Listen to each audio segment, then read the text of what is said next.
everybody? Welcome once again to the Wrestling's For Real podcast. As always, I am your host, Scott, coming to you from the Wrestling's For Real podcast studios each and every week to report to you on all the happenings in the world of professional wrestling. There's not a whole lot of news this week. We get a couple of returns. The Royal Rumble's over and the road to WrestleMania is on. So let's just get into the week and see how the road begins.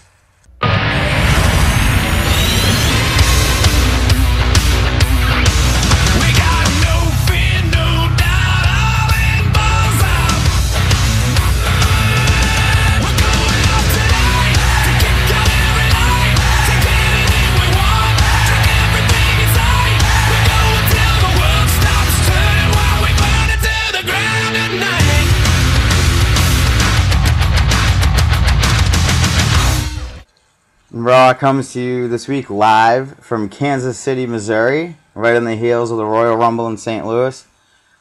So we begin this week's show with Johnny Laurinaitis walking down to the ring, and he's all smiles. He's shaking hands on the way to the ring.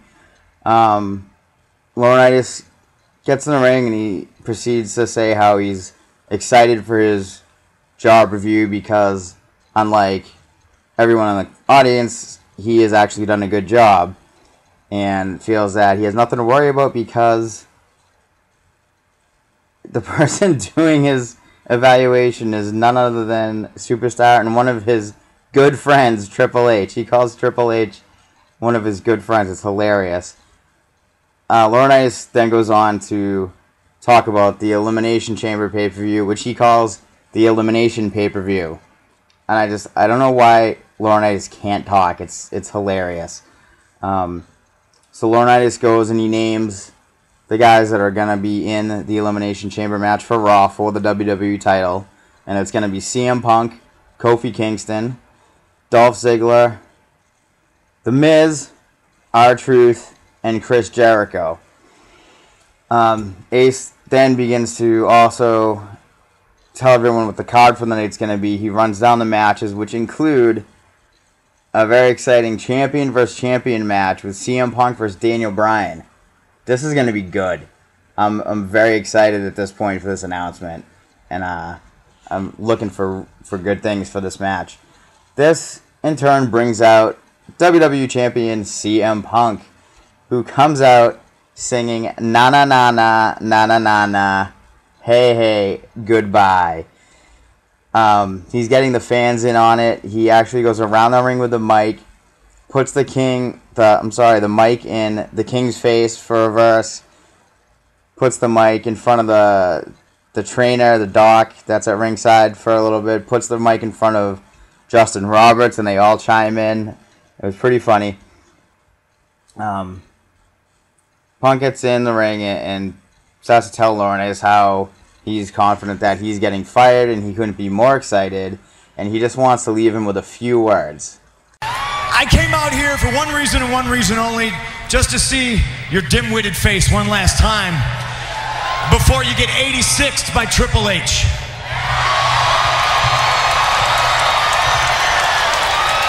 But now, since this is the last time we'll be seeing each other in this capacity, I would like to tell you that you've given me great enjoyment and entertainment over the past couple of weeks.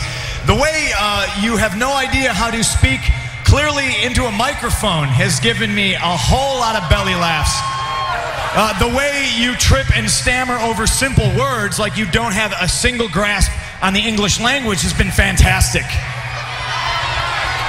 My favorite thing that you've done over the past weeks is you've somehow figured out a way to both suck and blow at the same time.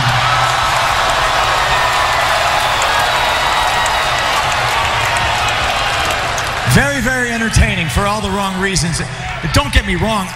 So, you suck and blow, but, don't get me wrong. This brings out Daniel Bryan. Daniel Bryan comes to the ring screaming, yes, yes, yes, yes. And, Bryan gets in the ring. He says, no one cares about your job performance evaluation. No one cares about your personal issues. CM Punk is like, I do. I care. Bryan gets in the ring and he basically tells Punk that after defeating two monsters in a triple threat cage match the night before that, Punk is just not a challenge for him. This gets a little dicey here. Punk is not happy, but he tries to defuse the situation. He says, look, we've known each other 10 years. We're friends. They go back to Ring of Honor. He goes, why don't we just, Ace is just trying to stir everything up between us. He's trying to cause problems. Why don't we just go out there tonight and give the fans what they want and just the best match we can possibly put on? They agree. At this point, Sheamus comes out, and everyone wants to know which title Sheamus is going to challenge for. He already says he's not going to make that decision until after the pay-per-view, but he just wants to put both champs on notice and let them know that, if they come out alive out of the chamber, they got him to look forward to, depending on who he picks. And then he just wants to leave John Laurinaitis with this little folk tale from old Ireland. And as for you, Mr. Laurinaitis, I'd like to share a great old Irish saying with you. It goes like this.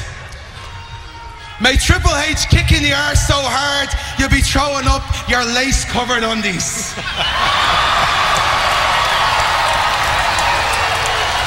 Aaron Gabra. Sheamus is great. I'm glad to see him on the rise. I really think that in the next couple of years, Sheamus is already a big star for the company, but he's going to be, huge for this company. I'm looking forward to how they continue to develop him over the next couple of years. So anyway, Sheamus leaves the ring, Laurinaitis leaves the ring, and then we end the segment with Punk and Bryan have a little stare down in the middle of the ring, followed up by a nice clean handshake. We come back from break. We get the WWE Rewind once again going over the Orton Barrett Falls Count Anywhere match, including the exclusive elevator footage. Awful. So now we're going to have Randy Orton versus Dolph Ziggler, and these guys always put on a fantastic match. I hate Orton, but he is good in the ring. During this match, Wade Barrett is up in a skybox, and he's being interviewed through the match by Josh Matthews. This is a solid match. I didn't take a lot of notes. It is a good match. They gave it a decent amount of time for a Raw. The crowd was definitely hot for Orton. They're in Missouri. He's the hometown boy. And I like that they've carried this Orton-Barrett feud for so long. They're going to have a match again on the upcoming Smackdown. And this is what WWE needs. They're really missing and need more long-term feuds. They've already planted the seeds for Barrett and Sheamus that I've already said that can be... I think that's going to be a career-long feud for the two of those guys. And I like to see it. I think Barrett and Orton are going to go all the way through WrestleMania. So anyway, Barrett's up in the skybox just talking about how he's going to destroy Randy Orton just like he has in the past. Orton wins with the RKO, no surprise there. And then we learn that we're going to get the announcement of the next inductee into the Hall of Fame. We come back from break. It's yet another recap. It's a Royal Rumble recap of Cena, Kane, and Ryder. I am so just done with this whole feud. I heard that Zack Ryder might actually be doing a movie for WWE, and that's why they had to write him off. That would be pretty cool. But I would like to see him come back without Eve and get himself a little push again. Backstage, we have John Laurinaitis walking through the arena, saying hi to everybody. It's like he's trying to win some points at the last minute to make sure he doesn't lose his job. He runs into William Regal, and he says, "Hey, William, how's your son doing?" He's like, "Oh, well, daughter's actually..." He's like, "What are they, 5th grade now?" And he's like, "Well, conjoined twins. I just keep them locked in the attic." And Laurinaitis just kind of smiles and walks away like he didn't really just say he had his daughters locked in the attic. It was pretty funny. So we come back from break, and it's the Funkasaurus, Brodus Clay, versus Tyler Rex. So it's pretty cute right here. We have the Funkasaurus versus T-Rex. Anyway, and Brodus Clay has added a giant disco ball into his entrance. There's a gigantic disco ball hanging over the ring. It's enormous. It wasn't noticeable until this match. The rest of the night you can see it. Why is this always in my notes for Brodus Clay? Jiggles. Nasty jiggles. His thighs. Why does he do that? It's disgusting. Funkasaurus getting a little more serious, yet not. None of his catchphrases in this match. He did do kind of a Dusty Rhodes bionic elbow, where he did like the dinosaur, like the T-Rex thing, into the bionic elbow. He gets knocked to the mat a little bit to his knee from Tyler Rex, but then he starts to Hulk up on the ropes. Anyway, Brodus Clay wins with the ski wash, and this was gross. I noticed it. It looked like during the pin, Brodus Clay had a teat in Tyler Rex's mouth. That was kind of disgusting. He needs to get something a little more, I wouldn't say flattering, but something that covers him up a little more for the sake of his opponents in the ring. It's gross. Backstage, we go into CM Punk's locker room, and Daniel Bryan comes to visit. Hey, look, we've been friends a long time. You know, all that stuff about being a role model. I mean, I don't think the people think you're a role model. We're both underdogs who made it to the top, but, you know, word to the wise, I don't think a whole lot of people know what a vegan is. A vegan is someone who doesn't condone the slaughter of innocent animals. Eating meat is like putting poison in your mouth. It clogs your arteries. And every bite of meat, you should hear the screaming of innocent animals in agony. And I don't think there's a whole lot of people out there who know what straight edge is either. Well, I know what a vegan is, and you know what straight edge is. I don't drink, I don't smoke, and I don't do drugs, but unlike you, I don't claim to be a role model.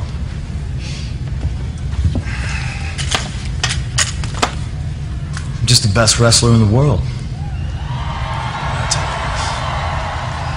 It's champ versus champ next!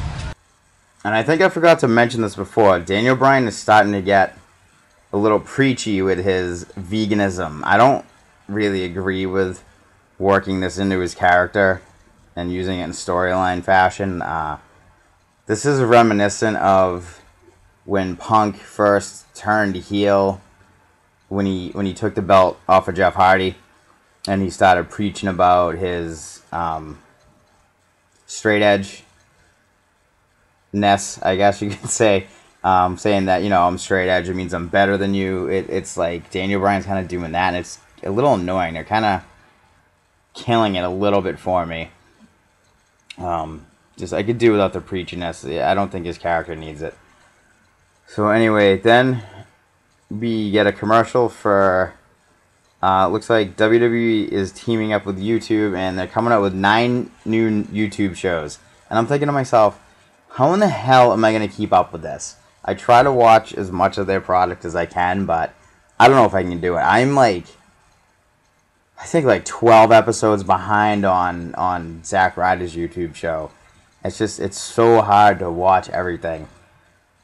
So we come back from break, and here it is. We get the champion versus champion match. Daniel Bryan versus CM Punk. This match was awesome. We're not going to go hold for hold here. You know, I don't really like to do that.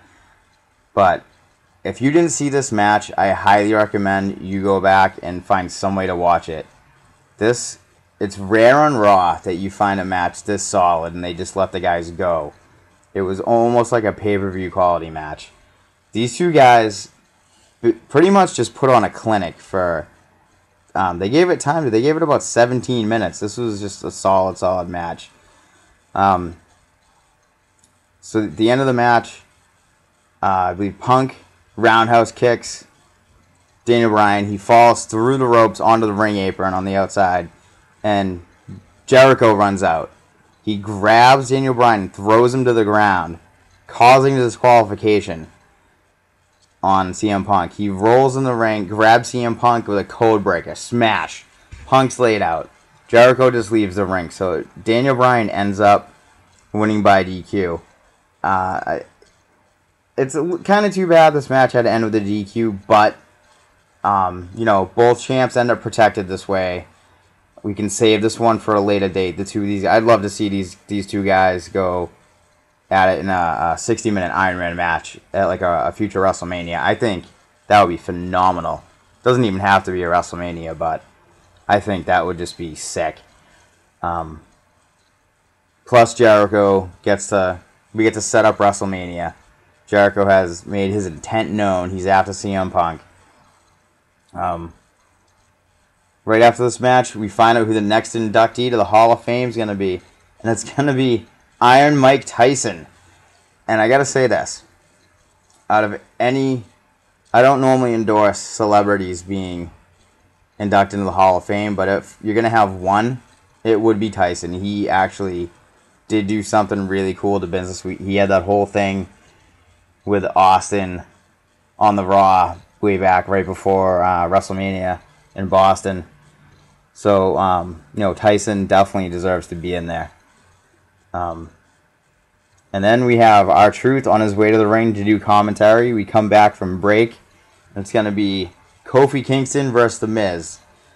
Miz comes out on the mic and says that just like he tries to say that he dominated the Rumble and I don't know. Miz just sucks. He says just like he dominated the Rumble, he's gonna have no trouble beating Kofi Kingston. Tries to discredit what Kofi did with the handstand. He tries to say that it wasn't good. That was one of the coolest things that I've seen in the Royal Rumble ever. So we have R-Truth, crazy as ever, on commentary during this match. And he's just going back and forth with Cole, talking about Little Jimmy. And Cole's trying to figure out if Little Jimmy's there, if he's in his head, if he's talking to him, if he's talking about him. And Truth gets pissed. He's like, I talk to Little Jimmy. I don't talk about him. And he's just losing it.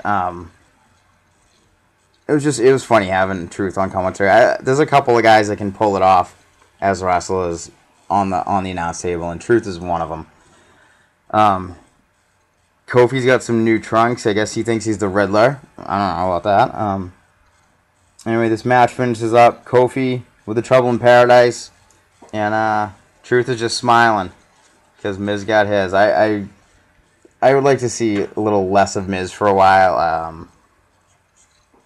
I guess the feeling is that when Miz was on the mid-card trying to make the main event, he was hungry and he was really forcing the officials to take notice of him and push him up there. Now that he's been there, he's kind of lazy. His mic skills have dropped and he's going to drop on the card.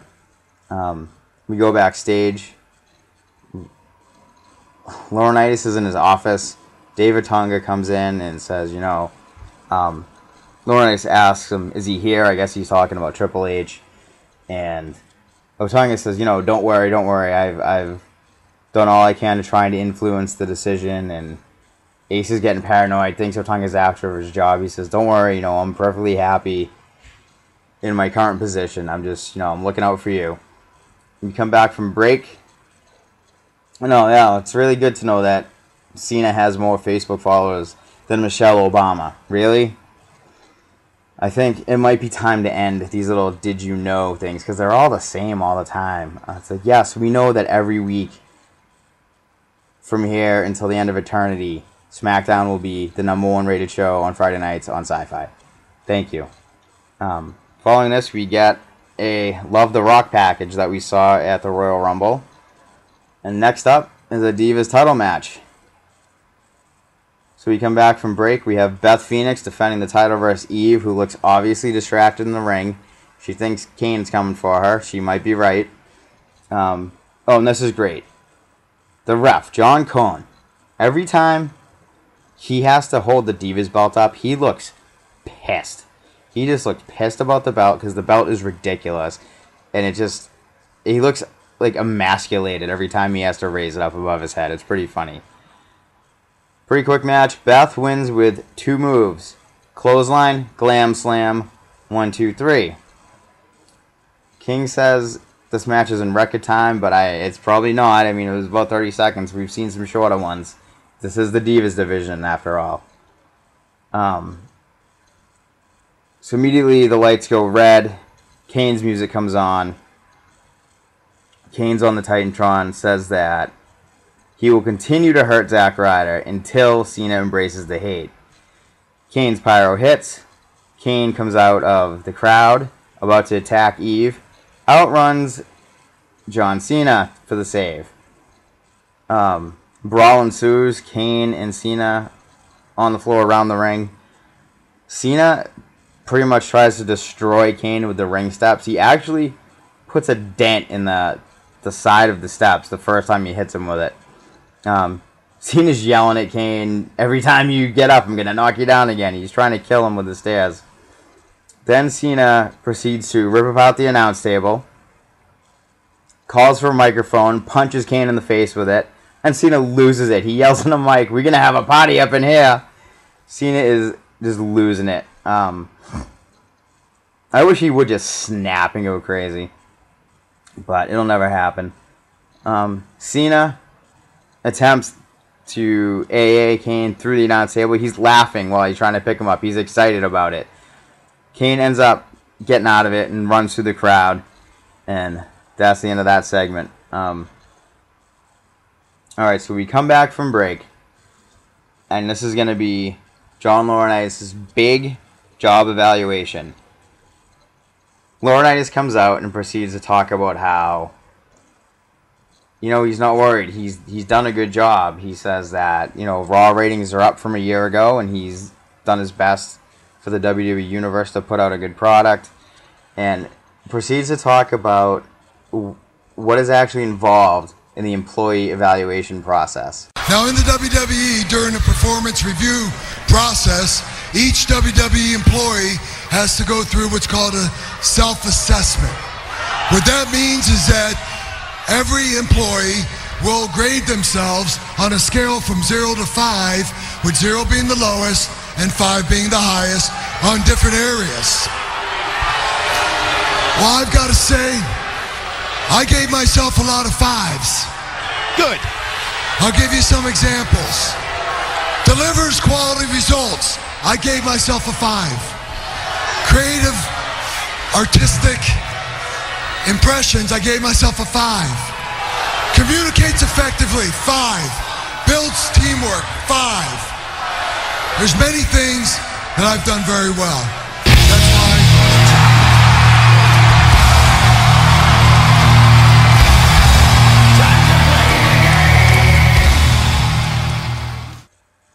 Communicates effectively, 5. The man can barely speak English. It's hilarious. He can barely even remember his lines during this one. It's funny. Why do I love John Laurinaitis all of a sudden? In the last couple weeks, I have really gained an appreciation for the character that he's playing, and it's not even like it's much of a stretch. I think this is really him. I said before, I like the fact that there's a guy that actually works in the office in this role versus just a wrestler. It adds believability to the power position. So Triple H comes out. He's having a good laugh. He says, "Oh, gave yourself a lot of 5s, huh? You realize that that's a bigger number than 4 or 3, right?" Says that he thought Ace would have done a good job because he's spineless and didn't think he'd see the grab for power that was in front of him. But, you know, says that, you know what, you went for it. And you tried to use that power to do the one thing you were never able to do in your career, and that's to make yourself a star. Triple H goes on to say that everyone that's had this position in the past, you know, Vince, Triple H himself, Laurinaitis they've let personal issues get in the way. They've let personal issues cloud their judgment. And the board feels that this isn't a good thing for Laurinaitis. Laurinaitis says that he'll do anything at all to keep his job. So Triple H says, this kind of leaves it wide open. Anything? He's like, well, why don't you apologize to the WWE Universe? Laurinaitis apologizes to the crowd. Triple H says, hey, what do you guys think? I'll leave it up to you. Do you think that was enough? And he says, well, they were so loud I couldn't really hear you, but your lips were moving, so I know you were lying. And then it comes to him. He says, oh, I got it. This is good. This is where my father-in-law, Vince McMahon, was genius. Says that anytime he needed someone to prove their loyalty, he needed to know where their loyalty lay. There was one special club that they could join to prove themselves to him. And Laurinaitis is going, oh, but I don't have to. He knows where it's going. He says, you know where my loyalty lies. I don't have to prove my loyalty. And he says, you could join a special club. So Laurinaitis proceeds to. He tugs on his collar a little bit. He pulls out a chapstick, lubes up his lips with the chapstick, gets on his knees and puckers up like he's actually going to do it. Triple H waits a second, then laughs his ass off and says, you freak, you were really going to do it. You were actually going to do it. He's like, do you think I was going to let your lips go anywhere near me? I don't know where those things have been. And then he goes, get some personal help for that, man. So here he is. Triple H says he's out here to do what he came to do. And that's fire John Laurinaitis. But there's a little glitch with that. You see, John, personal issues in the past have clouded everybody's decision-making on the way up to this role. But the board sees now that I have put my personal problems behind me. And they've seen clear to let me know when I want to come back and run Raw, I can do it whenever I feel like it.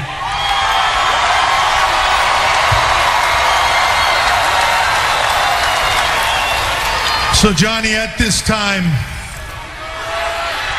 it truly warms my heart to let you know that I wish you well in all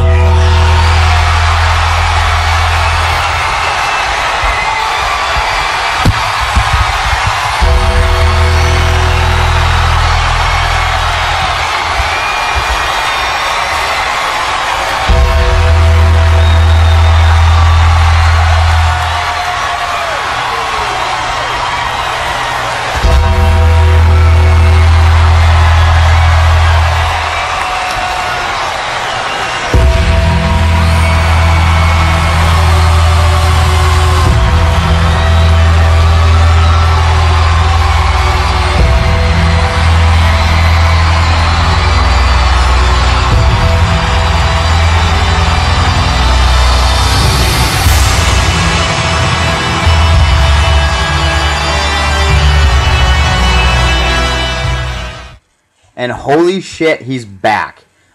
I hadn't heard anything about this prior. This was awesome. I didn't know. We all knew he was going to be back soon. But he's back a little earlier than he was last year. And I'm glad. And I said before, I felt that they were past having to do, a lead-up video package for his return. I don't think they need to do that anymore with him. He can just come back whenever. So, yeah, and this was great, too, because I was kind of... I don't normally watch Raw live. I'll record it, and I'll watch it later that night. It was probably around 2 in the morning, and I'm watching this. I'm kind of dozing off, but I heard the gong, the bell toll, and I, popped right up. I was psyched. I marked out a little bit. I will always mark for The Undertaker, no matter what. So there he is, and he's starting to look old. He's been looking old for a few years, but... maybe it's because he hasn't been on TV in a year. Undertaker's on his way to the ring, and he looks a little odd.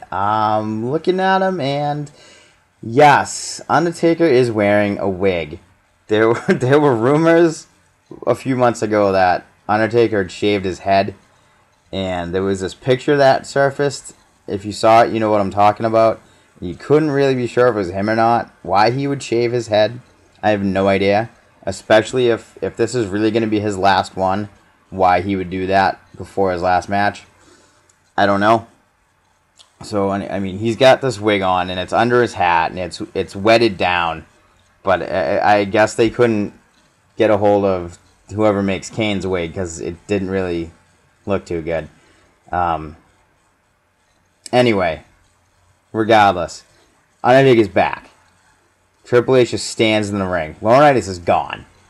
Undertaker gets in the ring, and they do a little stare down. They totally do what they did last year, except the roles are reversed. We get the stare down. We get Undertaker looking at the WrestleMania sign, looking at Triple H. We get the camera shot with the sign in it. And then Undertaker waits a minute and then does his cutthroat thing, signaling that he wants Triple H at Mania. And he just waits. He waits. This is great. The announcers say nothing. The two of them say nothing to each other. And Triple H just stands there for a minute, and he starts to just look like he has sadness in his eyes. And he just reaches out and pats The Undertaker on the shoulder and leaves the ring. Like he couldn't even be bothered. He basically telling him it's not going to happen. So here we are. We're obviously going to get this match. But the roles are reversed and are even kind of incorporating what happened with Shawn Michaels the last time he went with Undertaker. Basically, Undertaker is Shawn Michaels in this scenario where Undertaker is going to be trying different ways to coax Triple H into the match. I could see maybe Undertaker offering up his career to try to secure the match. There's many different things that could happen over the next few weeks leading in, but we're obviously going to get the match. Maybe Michaels will get involved. Maybe Michaels will end up being the referee. I know that was rumored last year, so we'll see what happens then. So that's your Raw. And then we're going to, I don't know, like I said, it's going to be interesting to see where the road to WrestleMania goes. It's going to be interesting to see how the card progresses and develops. It's just going to be, it's going to be awesome. You know, I'm going, so I couldn't be happier regardless. As long as there's no Snookies involved, I'm happy. Well, TNA did a little show this week.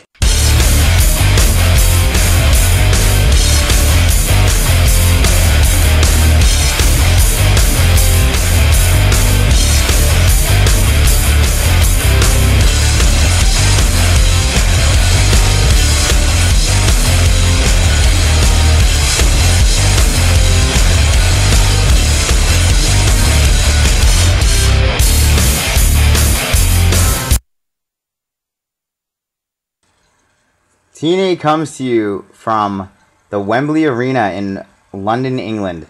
And I just gotta say, what a difference a venue makes. I've said this before, that TNA needs to get out of that godforsaken studio they have in Orlando at Universal, but this is totally different. They sold out Wembley Arena. I don't think this was originally going to be the TV, but the show sold so well, they decided to do it as the TV show. And we're going to get 2 weeks of this. This is what it should look like. It's a packed crowd, and they're wicked into it. Fans in Europe, or I'll say that TNA goes over much better in other countries than in the United States. TNA is over in foreign countries. It's just such a difference in the popularity. Anyway, we come out. We begin the show with Robert Roode and Bully Ray come to the ring to cut a promo. Bully Ray basically just says that, I bet all you people were excited to see Jeff Hardy. Well, he's not going to be here. And the reason he's not going to be here is because we put him through a table the week before. I think it's pretty funny that he says the reason he's not going to be there is because he's hurt. I'm pretty sure Jeff Hardy's PO has something to do with him not being in England. Pretty sure it has something to do with all his felony drug charges that he can't leave the country. Anyway, they call out James Storm. Storm comes out and basically says that he wants a handicap match with the two of them. Sting comes out, says, there's going to be none of that tonight, but I got 2 announcements for you. Number 1, at the pay-per-view, it's going to be a fatal 4-way for the title. Bobby Roode, Bully Ray, James Storm, and Jeff Hardy. I called it. He also says that Storm will be able to get his hands on the two of them tonight, and Sting has made 2 singles matches. So James Storm will, one at a time, at separate times during the night, have singles matches with Bully Ray and Bobby Roode. We come back from break. Garrett Bischoff is in a hall on the phone with his trainer, says, all right, man, everything's all set. I'll see you when you get here. Come on, we all know who it's going to be. We go to the ring. We have Samoa Joe and Magnus versus Morgan and Crimson. And again, with the different setting. This match that would normally blow in Orlando, even this match looked better. And Morgan and Crimson are not very good. But this was actually a decent match. And by the way, Morgan and Crimson come to the ring without the tag titles. Where are the belts? Could they not get them through security? Did they leave him at home? Did they leave him at a direct auto insurance office? This match is under Buckingham Brawl rules, where they will flip a coin, and the winning team gets a one-man advantage. It's almost like a handicap match. For one team gets an advantage, and the other team has to follow regular tag rules. So Joe and Magnus win the toss. Morgan and Crimson have to tag in and out. By the way, Christy Hemme, stop with all the Samoas. Joe and Magnus win, and even in the statement of who wins the match, we have to hear Christy Hemme with the Samoa submission machine, Samoa Joe. At least they dropped from the Isle of Samoa, because the Samoa is totally out of control in the ring introduction. So heels win, getting ready for the pay-per-view. We come back from break. Eric Bischoff comes to the ring to cut a promo on his son. Basically says that Garrett's trainer will never back him up. There's no way that this guy is going to fly all the way to England to back him up. He's never going to do anything for him. At which point, we're in the middle of a promo, and Garrett Bischoff's phone rings. He answers it, and he's saying, yeah, everything's all set. It's off the hook here. Then he starts to get like sad face, and looks like he's not going to show up. And says, Dad, when you're right, but when you're wrong, you're dead wrong. He's in the building, and he wants to see you here later. And this is the great thing, right? It's so predictable. You know it's going to be Hogan. And they had advertised this show that Hogan was going to be there. Did they expect no one to put this together? You could put it together anyway, but even more so with you advertising Hogan coming in. This doesn't really make any sense to me. So we come back from break, and we get our X Division match. Austin Aries versus local Mark Haskins from England. I guess Haskins has done, a couple of their tours, and I think he was involved in that number one contender tournament they had a while ago. Or no, it was the tournament for the contract. So anyways, this was a pretty good match. Haskins is pretty good. It didn't really heat up till the end. Haskins hits an RKO, which was just weird. You keep seeing like WWE moves in TNA all the time. Anyways, Haskins goes for a shooting star press and almost dies. This kid eats it. He throws a shooting star press and doesn't try to like turn out of it soon enough. And Aries rolls out of the way, and as Haskins hits, he like goes face first right into Aries' back and almost breaks his neck. He basically pulls a Lesnar. I don't know how this kid wasn't crippled off of this move. And just to add insult to injury, Aries immediately gets up and grabs the kid and hits him with a brainbuster, followed by, I don't know the name of it. There was a submission that Ultimo Dragon used to do. That it just involves the neck and a bridge, and it was sick. Yeah, the kid definitely was feeling this one the next day. I hope he's alright. God only knows what happened. And then we come back from break to find Eric Bischoff trying to call a cab. Bischoff wants out of the arena. He wants nothing to do with Garrett's quote-unquote trainer, who we all know at this point is, there's no way it's not going to be Hogan. Sting finds Bischoff trying to leave Dodge, and Sting's not going to let it happen. Sting basically drags Bischoff back into the arena. And now we're going to have our first of two James Storms matches here. James Storm versus Robert Roode. And I'm just sitting there and watching this. And this was a decent match. And they've really, I think, blown it so far as Beer Money feuding with each other.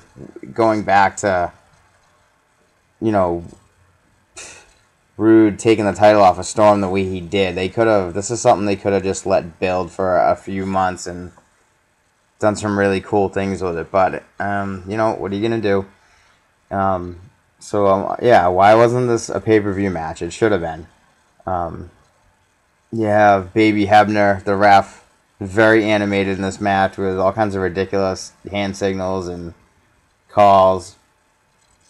Anyways, Roode goes over due to interference from Bully Ray. Back from break, when we get our knockouts match. Tara versus Gail Kim. It's a non-title match. And this is just shows you what happens when you let two women who are actual legit wrestlers go at it in the ring and you give them some time.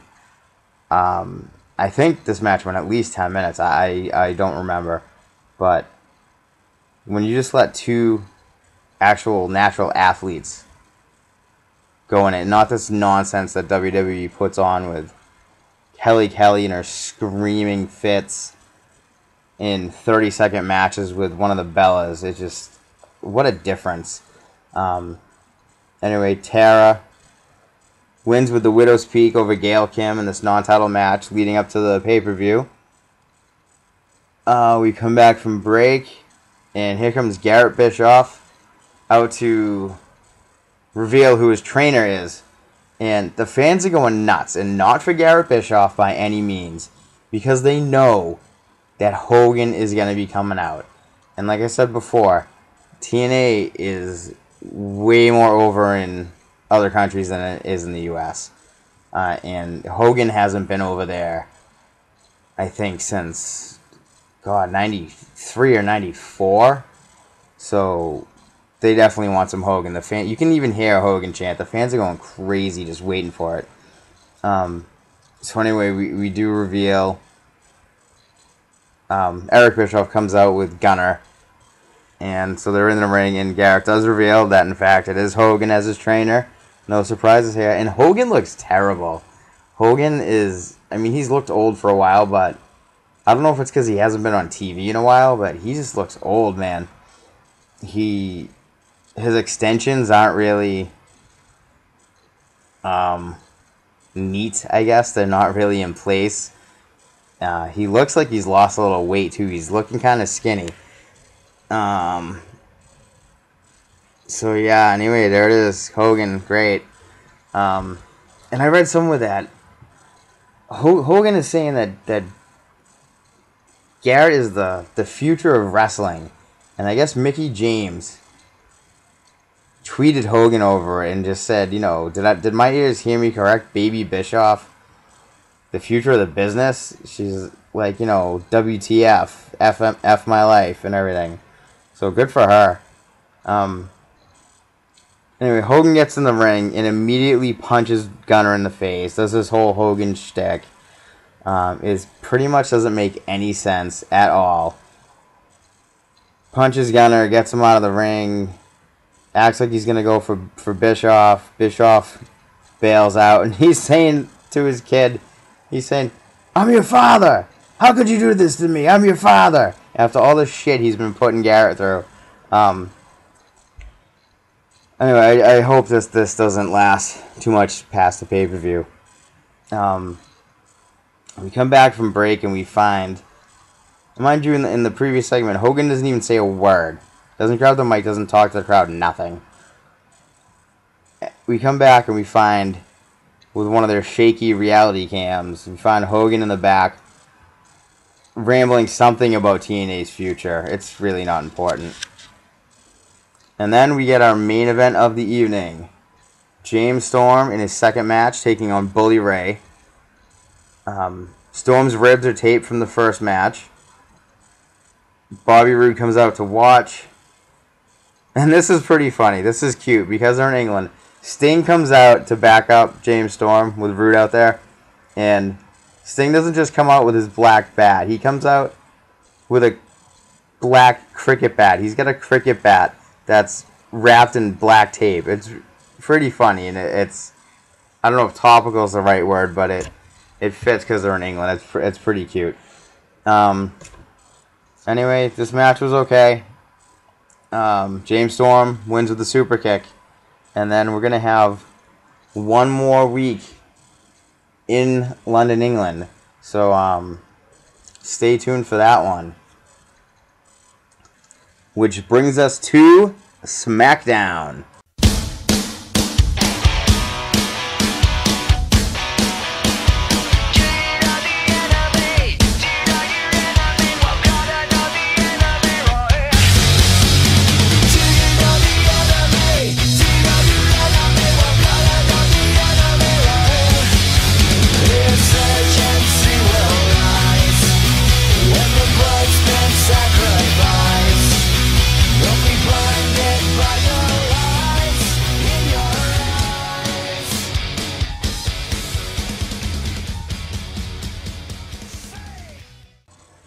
Smackdown comes to you this week from Omaha, Nebraska. We get tonight Orton vs. Wade Barrett package. And then we begin our show with Teddy Long in the ring. And Teddy is going to let everybody know who the contestants are going to be in the Smackdown Elimination Chamber match.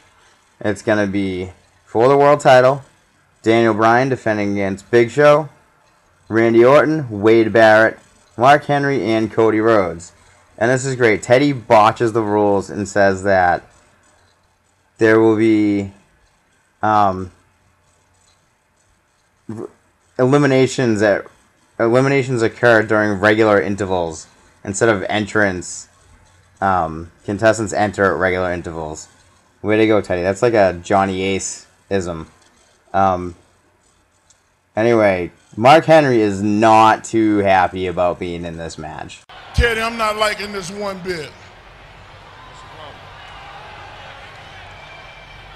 You put me in this match, I got a mathematical chance of 6 to 1 that I'll come out as the winner.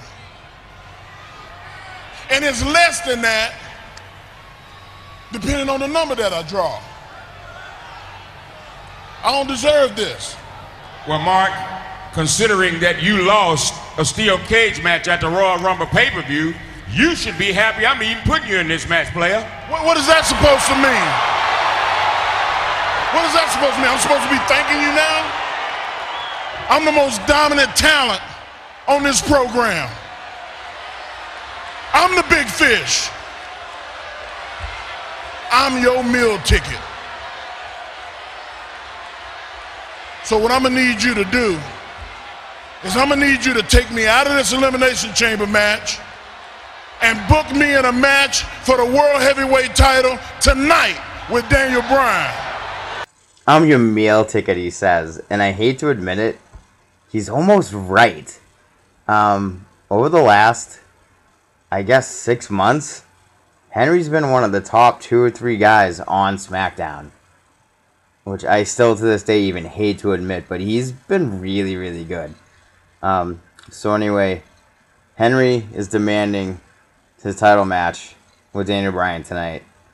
And Teddy Long all of a sudden has grown a pair of nuts and isn't going to give in to Mark Henry's intimidation. Henry starts poking Teddy in the chest and he grabs him by the tie. Teddy is going to give him nothing and says, listen, you just put your hands on me. I'm the GM. You're suspended indefinitely. Henry's pissed. At which point, Sheamus' music hits. Sheamus comes down and just bro kicks Henry right in the face for no good reason. So Henry rolls out of the ring. Teddy Long tells Mark Henry that security will be waiting for him in the back. So Teddy Long wants to know which title that Sheamus is going to be going for. We already know he's going to wait till after the pay-per-view. This brings out Cody Rhodes. And Cody Rhodes has a couple of things to say to Sheamus.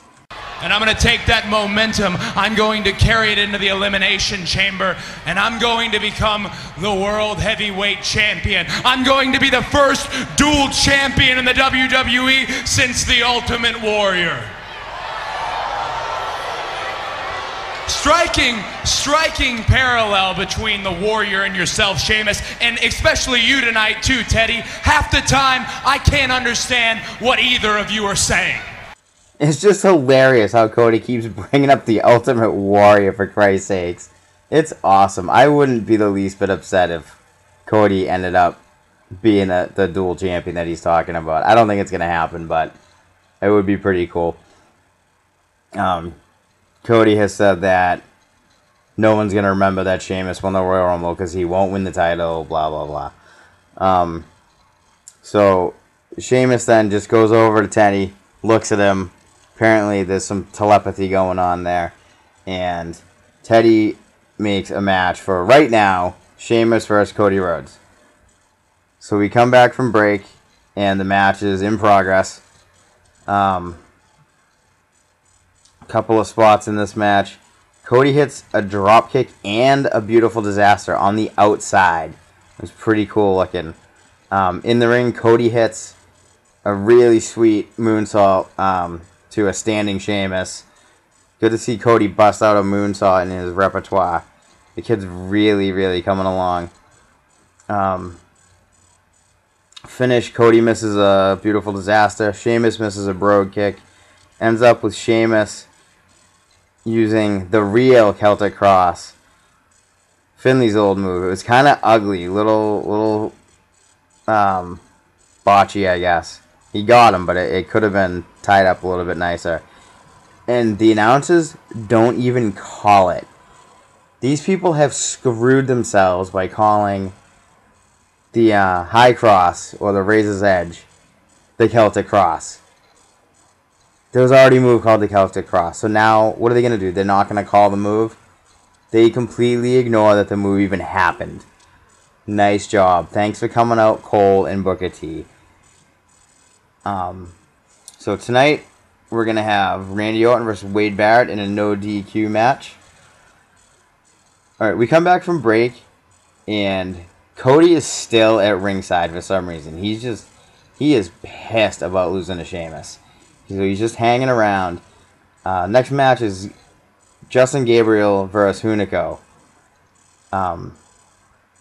They get in the ring, and Cody just jumps Gabriel from the get-go, which leads to a 3-man beatdown of Cody, Hunico, and Camacho just putting the boots and working over Gabriel, which brings out the Great Khali for the save. What did I ever do to deserve to have the Great Khali on my television again?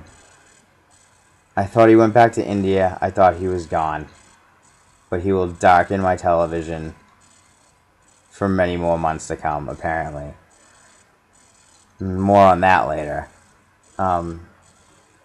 Alright, we come back from break, and we find Teddy Long talking to Drew McIntyre again. Drew is still on thin ice. He's about to be fired. Drew says he wants another shot to prove himself. Teddy Long says he hates predictable TV. And every time Drew gets in the ring, it's predictable because he loses. Teddy tells Drew that he better show him something soon. Drew leaves, which brings in Santino. And I know you guys know this is coming because no show will be complete without a Santino Morella clip. Tenedor! What's up, Capitan? Santino Morella, how you been? Very good, very good. Got everybody in check? Everybody's in check. All right.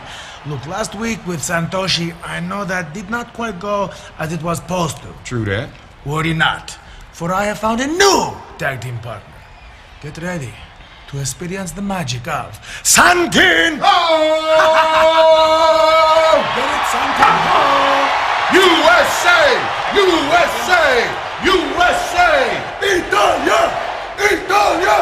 Italia! USA! Wait, Hey. please. All right. I'll give you guys a match tonight with the tag team champions, I told you! Primo and Epico. And that match is next. Now, I'm begging both of you, get out of my office. Let's go! Hut! Hut! Hut! Hut! Hut!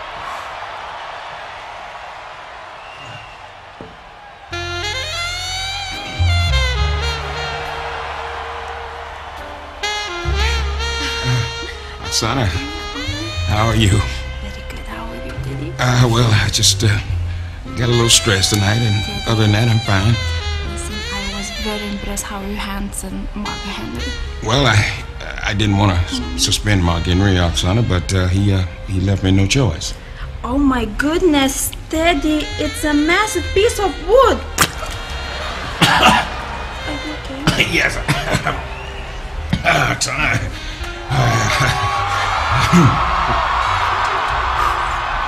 Well, no, it's not what you think. That doesn't belong to me.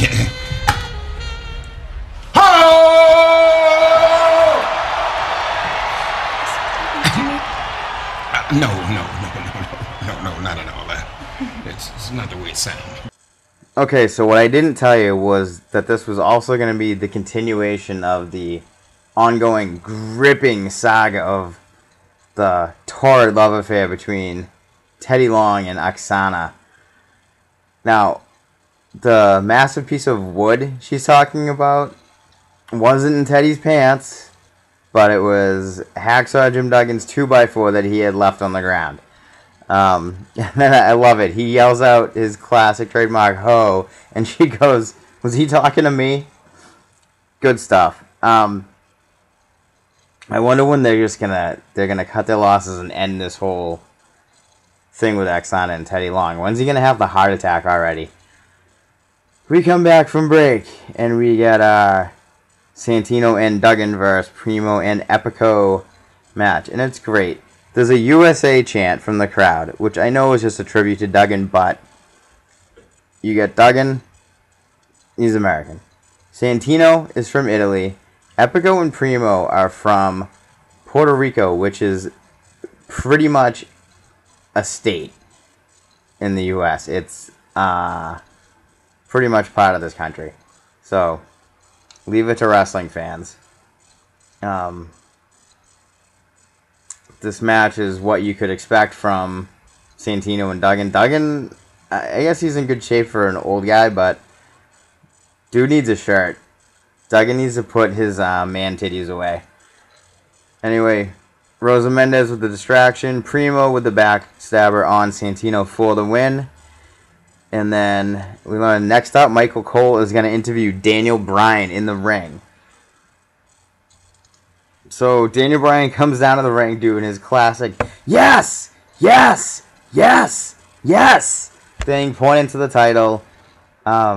He's so funny. Although I don't like what they're doing with his veganism. Anyway, Bryan gets in the ring. Michael Cole says that in the beginning he says that Daniel Bryan is the most unlikely world champion of all time.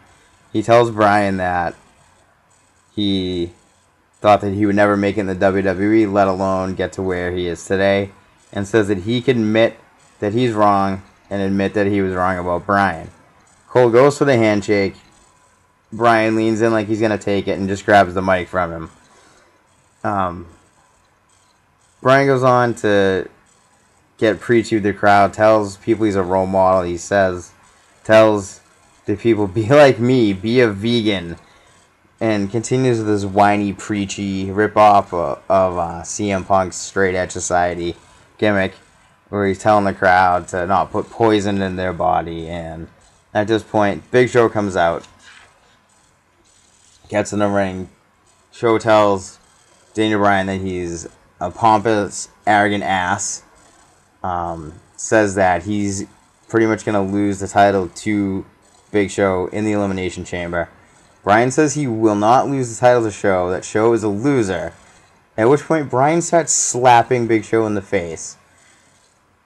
Big Show grabs Bryan for the choke slam, and before he can do it, little AJ runs out in a neck brace and climbs in the ring and stops him. Yeah.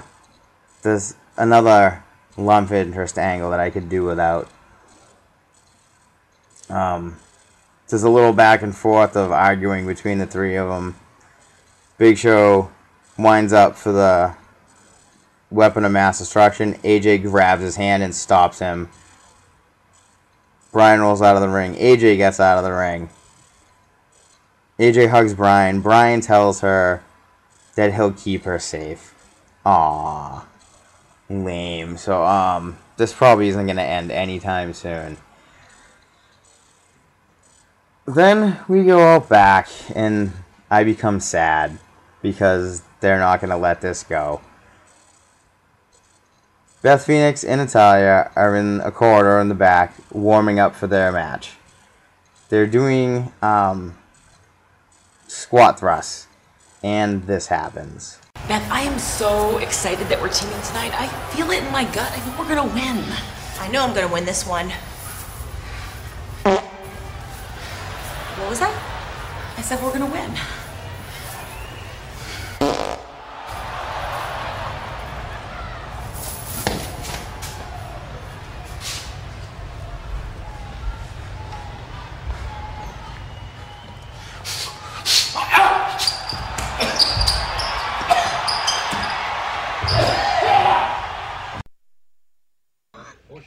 Huh? Oh my God, he's gonna puke!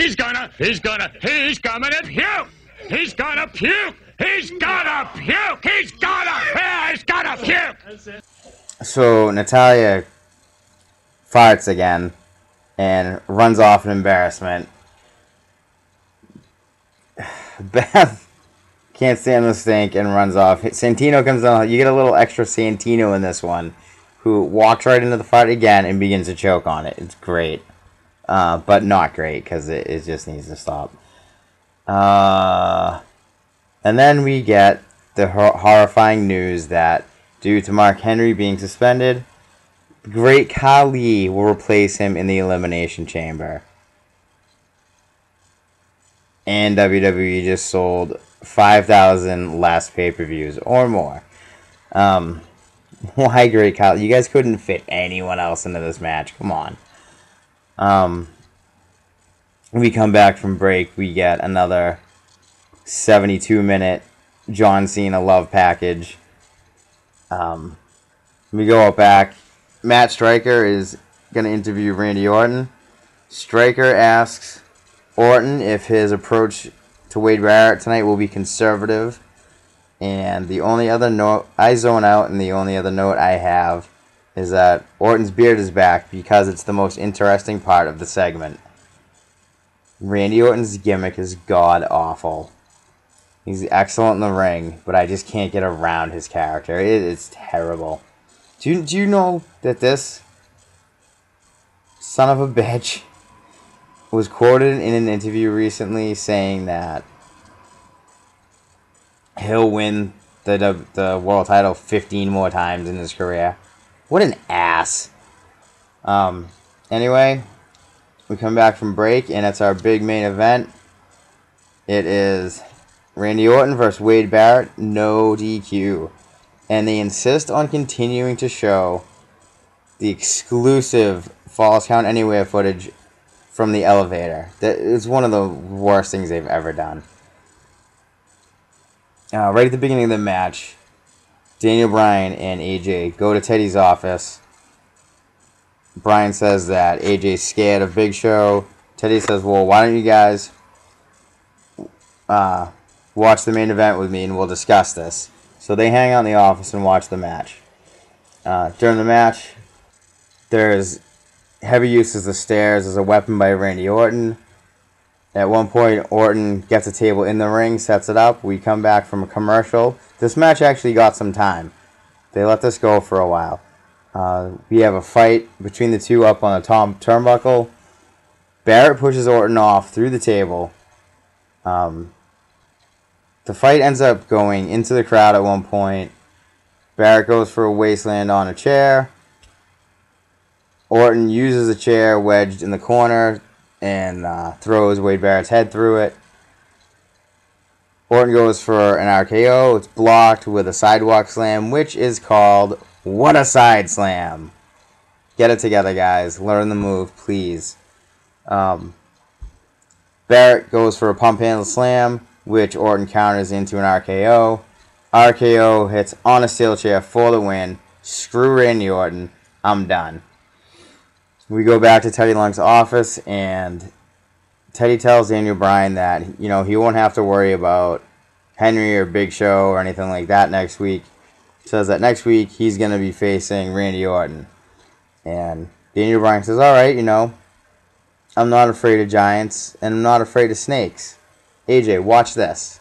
Bryan runs up to the ring, doing his yes, yes, yes, yes, yes, yes thing. Gets in the ring, does one lap around the ring going, yes, yes, yes. It's crazy. And that's how they end the show. And that's Smackdown. So, I'm looking forward to how, you know, things are going to shape up for the next couple of weeks leading into Mania. Hopefully we'll get the Rock on a couple shows soon. I think he's only going to do like 2 Raws. So I'm kind of getting to the point where screw him. But that's our show for this week. If you want to check us out anywhere on the land of the internet, you can do so at Facebook.com/wrestlingsforreal. I'm sorry, Facebook.com/wrestlingsforreal. On Twitter, at wrestlingsforreal. YouTube, wrestlingsforreal. And I got a special little project that I'm going to be working on that I can't really go into details yet, but be looking for that soon. I'll next couple of shows, I'm going to let you guys in on what I'm up to. So that's it. You guys have a good week. Until next time.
Stan Lane, and now we're going to hear some comments from a man in Japan. In fact, he's still there. We'll be seeing him in a few weeks on WXO. It's Johnny Ace.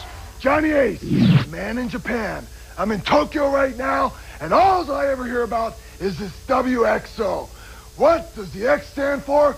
I don't know. I don't care, but I'm coming to kick some butt. On the internet, the media, the press, they keep saying, Johnny, are you going to the WXO? And the answer is obvious. Yes.